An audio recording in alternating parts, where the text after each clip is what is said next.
Au nom du Père, du Fils, du Saint-Esprit. Amen.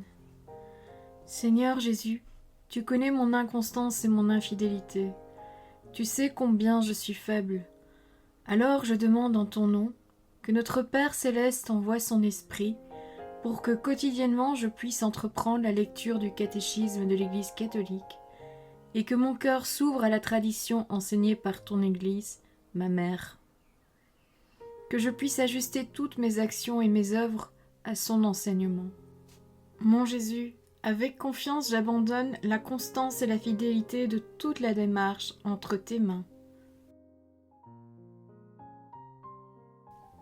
Que Saint Michel Archange et mon ange gardien protègent et défendent chaque moment quotidien consacré à cette lecture.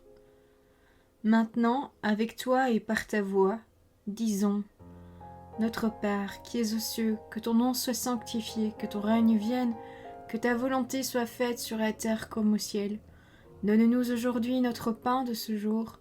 Pardonne-nous nos offenses comme nous pardonnons aussi à ceux qui nous ont offensés. Et ne nous laisse pas entrer en tentation, mais délivre-nous du mal. Amen. Ensemble, mon Jésus d'amour, saluons notre sainte maman, la Vierge Marie.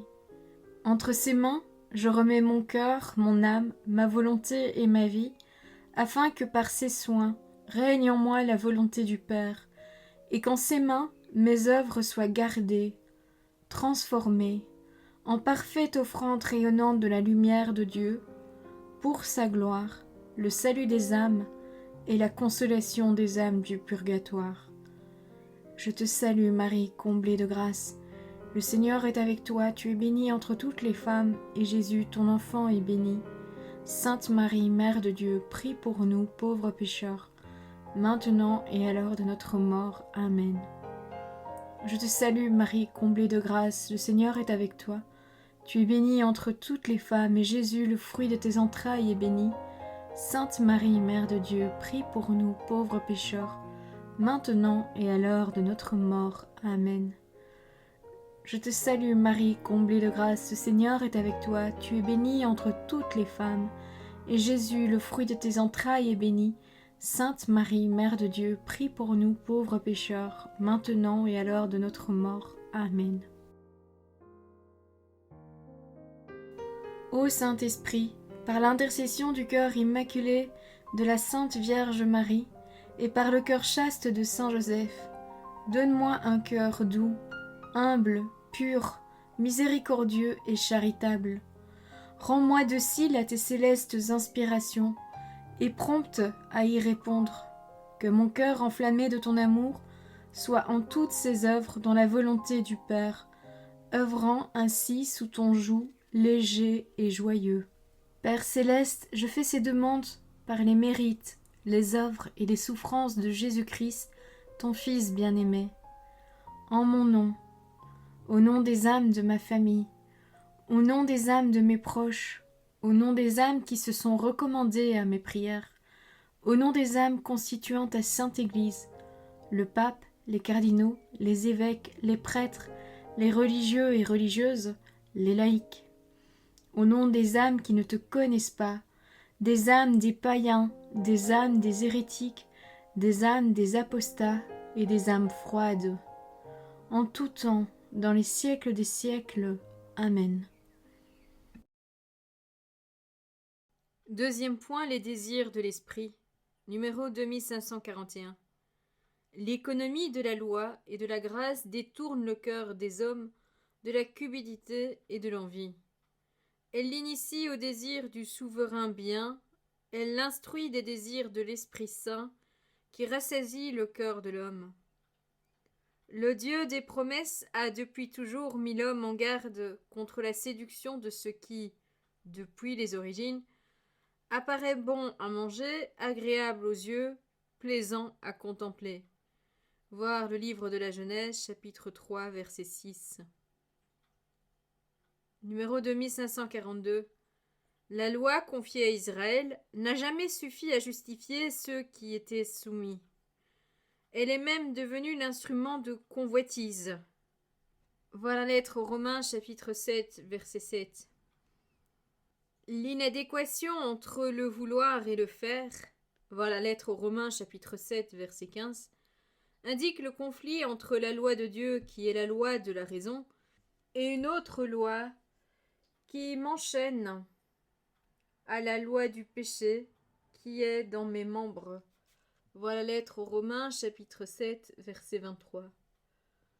Maintenant, sans la loi, la justice de Dieu s'est manifestée, attestée, par la loi et les prophètes, justice de Dieu, par la foi en Jésus-Christ, à l'adresse de tous ceux qui croient.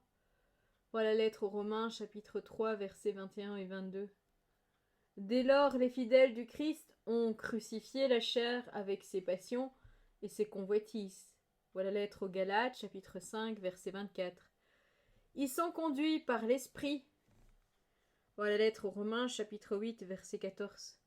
Et suivent les désirs de l'Esprit. Voir la lettre aux Romains, chapitre 8, verset 27. Troisième point, la pauvreté du cœur. Numéro 2544. Jésus enjoint à ses disciples de le préférer à tout et à tous et leur propose de donner congé à tous leurs biens. Voir l'Évangile selon saint Luc, chapitre 14, verset 33. À cause de lui et de l'Évangile. Voir l'Évangile selon saint Marc, chapitre 8, verset 35.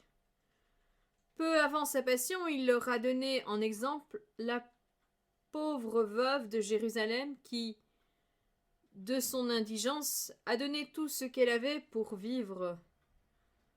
Voir l'Évangile selon saint Luc, chapitre 21, verset 4. Le précepte du détachement des richesses est obligatoire pour entrer dans le royaume des cieux. Numéro 2545. Tous les fidèles du Christ ont à régler comme il faut leur affection pour que l'usage des choses du monde et un attachement aux richesses contraire à l'esprit de pauvreté évangélique ne les détournent pas de poursuivre la perfection de la charité. Numéro 2546. Bienheureux les pauvres en esprit, voir l'Évangile selon saint Matthieu, chapitre 5, verset 3. Les béatitudes révèlent un ordre de félicité et de grâce, de beauté et de paix. Jésus célèbre la joie des pauvres, à qui est déjà le royaume. Voir l'Évangile selon saint Luc, chapitre 6, verset 20. Le Verbe appelle pauvreté dans l'esprit, l'humilité volontaire d'un esprit humain et son renoncement. Et l'apôtre nous donne en exemple la pauvreté de Dieu quand il dit « Il s'est fait pauvre pour nous ». Voir la deuxième lettre aux Corinthiens, chapitre 8, verset 9.